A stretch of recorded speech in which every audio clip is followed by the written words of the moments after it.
Olá pessoal, professor Sandro Godeiro com uma dica sobre matemática.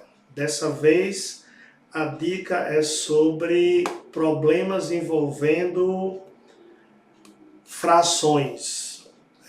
Problemas envolvendo frações. Vamos aqui à questão, certo? Observe que nós temos um probleminha envolvendo fração que diz o seguinte: ao registrar todos os objetos devolvidos aos clientes no dia anterior, uma atendente de um posto de achados e perdidos observou que 3/7 do total havia sido entregue pela manhã, 1/3 do restante no período da tarde e a sobra à noite ficou entre 20 e 30. Então, nós temos um problema típico de fração, onde a primeira fração é do total e a segunda fração é do resto. O que pode complicar um pouquinho é a sobra, né? Não está definida, né? Pode ser de 21 até 29, né? Então vamos ver aqui o que é que nós temos de dados, né? E algumas dicas que eu vou lhe dar. Então eu tenho 3/7 do total, 1/3 do resto, a sobra não foi definida, que geralmente ele dá um valor, e o total geral. Isso aqui são os objetos entregues pela manhã, né? Aqui objetos entregues à tarde, aqui à noite e o total, beleza?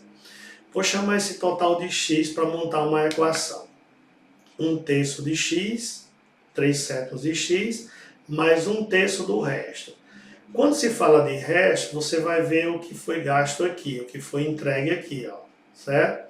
Então, foram devolvidos aqui 3/7 do total. Se eu devolvi 7, de 7 eu devolvi 3 partes, então o restante é de 7, restaram 4 partes. Então o resto é 4/7 de x.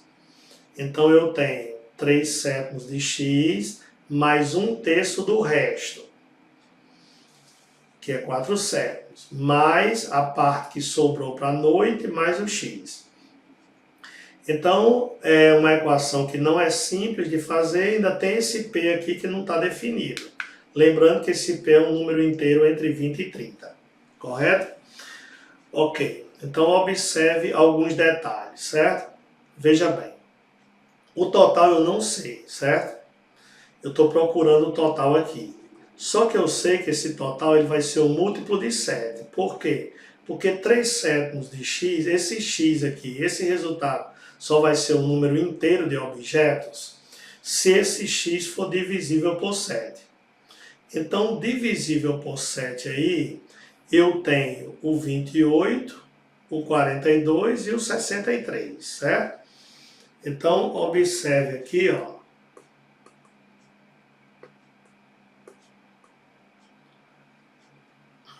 Observe que eu tenho o 32 não pode, né? E os 58 não pode, certo? Porque esse total aqui ele tem que ser um múltiplo de 7. Uma outra coisa que eu posso observar, que 3/7 é praticamente 50%. Então, essa resposta x, certo? Ou será 28, 42 ou 63. Ok? Só que 28 está fora de cogitação. Por quê? Porque a metade de 28 é 14. Como é que no final vai sobrar entre 20 e 30? Então 28 está fora. 42 também é um número muito pequeno para sobrar 20 e 30, entre 20 e 30. Por quê? Porque aqui é basicamente a metade, quase 50%. A metade de 42 é 21. Só que eu ainda tenho que gastar uma parte e tem que sobrar entre 20 e 30. Então não deve ser o quê? 42. Então, pela lógica, a resposta é essa aqui. Vou escrever isso.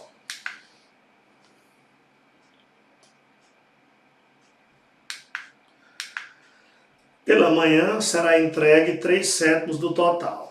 O que significa? O total é um número divisível por 7, como eu expliquei para você. Temos 28, 42 e 63.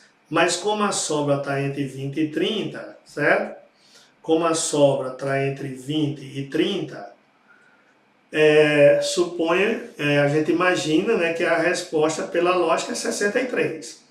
Mas como é que a gente faz para analisar, para ter certeza que a resposta é essa? Podemos testar. Então tá aqui, ó, 63 é a minha resposta. Vamos verificar. Ó. 3 sétimos de 63. 63 dividido por 7 dá 9. 3 vezes 9, 27. Então, de 63 tirando 27, sobra 36. Então, o resto aqui, ó, tentei aqui 63, o resto é 36. Vamos calcular agora um terço do resto. Ó. Um terço do resto. 36 dividido por 3 dá 12. 1 vezes 12 é 12. 36 tirando 12 ainda sobra 24. Pessoal, 24, esse número tem que estar aqui dentro. Ó. E ele realmente está. Se a sobra está entre 20 e 30, a resposta é exatamente o 63. Então, pelo teste que foi feito, a alternativa 63. Nenhuma outra questão vai ter uma sobra entre 20 e 30. E além disso, né, valores exatos. Observe, né, que de manhã, né, a resposta é um número exato, 27 objetos foram entregues. À tarde, foram 12 objetos entregues e à noite, 24 objetos. Quando você juntar todos os objetos, vai dar 63. E para encerrar, eu tenho um plano B, né, que é uma sugestão bem interessante, que é uma solução da mesma questão usando geometria. Observe como é interessante. Ó. Eu tenho o total e vou dividir esse total em 7 partes e pegar 3. Como é que se faz isso? Todos os objetos entregues eu peguei e dividi em 7 partes. Das 7 partes, eu vou usar 3 porque é referente a de manhã. Então vou pintar aí, ó, 3.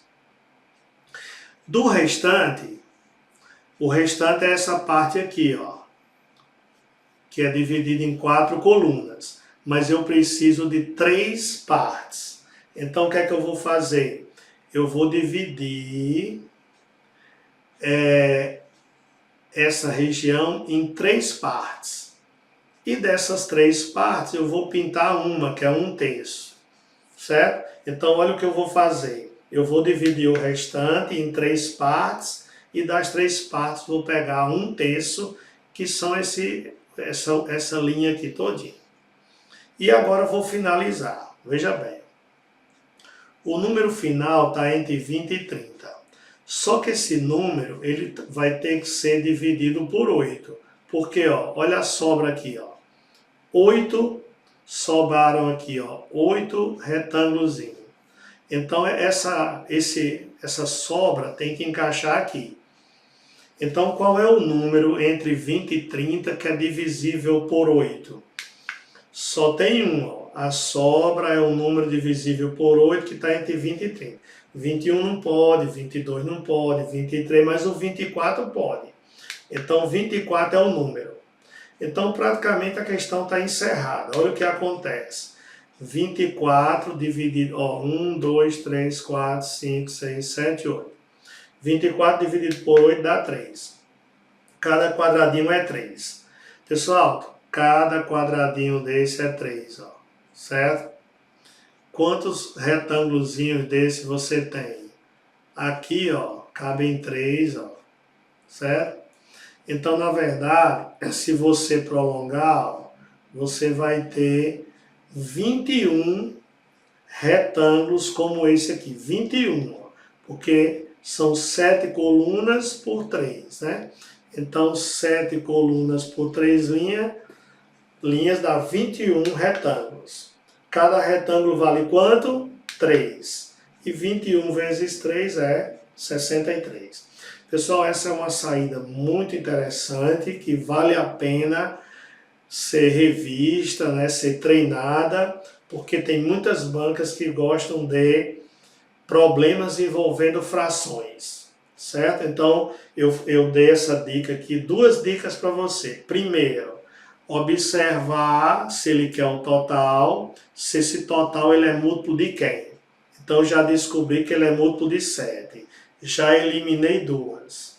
Depois, pela lógica da sobra, observei que não poderia ser nem 28 nem 42, porque a sobra é uma sobra muito alta para ser 42. E aí a resposta é 63. Aí fiz a verificação e notei que realmente estava certo. E depois, uma solução muito interessante, chamada solução geométrica, que não precisa de equação, basta você ter uma noção de desenho e fazer a divisão em partes, ok? Pessoal, fico por aqui com mais uma dica do professor Sandro Godeiro. Próximas dicas aí, aguardo vocês. Até a próxima, valeu pessoal!